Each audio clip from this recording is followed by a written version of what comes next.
Hello traders, FX Pip Collector here. Today is Thursday, July 13th, and I'm going to be analyzing the Aussie US dollar starting on the monthly, working my way down to the 1 hour time frame.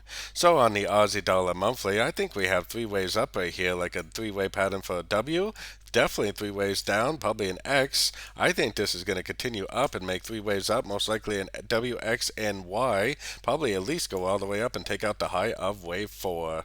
So let's take it down to the weekly time frame. On the weekly time frame is where we can see even more three-way patterns. We got three waves up here, three waves down there.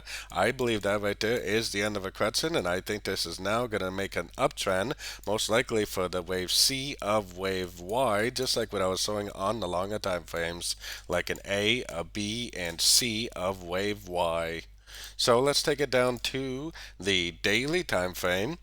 On the daily time frame, I think it's very clear this first move up is a 1. I think this move down is a crescent to that move up like a 2. I think it's very clear that we're going up for a wave 3, and I believe that over the coming weeks it's going to make higher highs, higher lows, all part of a big wave 3, just like I was showing on the longer time frames. So let's take it right down to the 4 hour time frame. 4 hour time frame, I think we're very clearly in a 1. This is like an ABC, a 2 right here, and this is like a 1, 2, 3 of wave 3. So I definitely think we're in a wave 3 right now. I definitely don't see any reason to think it's over. We're not bouncing off a fib level. We're not breaking any structure to the downside. There's no reason to think this trend is over, and I think that we need to continue to look for longs, especially on shorter time frames, for the continuation of what I believe to be a big wave 3. So let's take it down even further to the 1 hour time frame.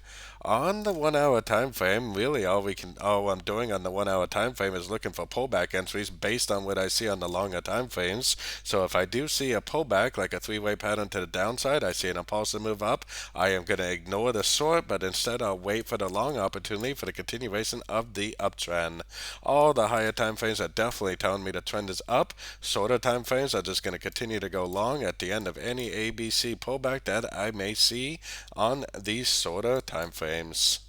So don't forget to join my free Discord channel. The link for that is on the screen and in the description. Thanks and happy trading.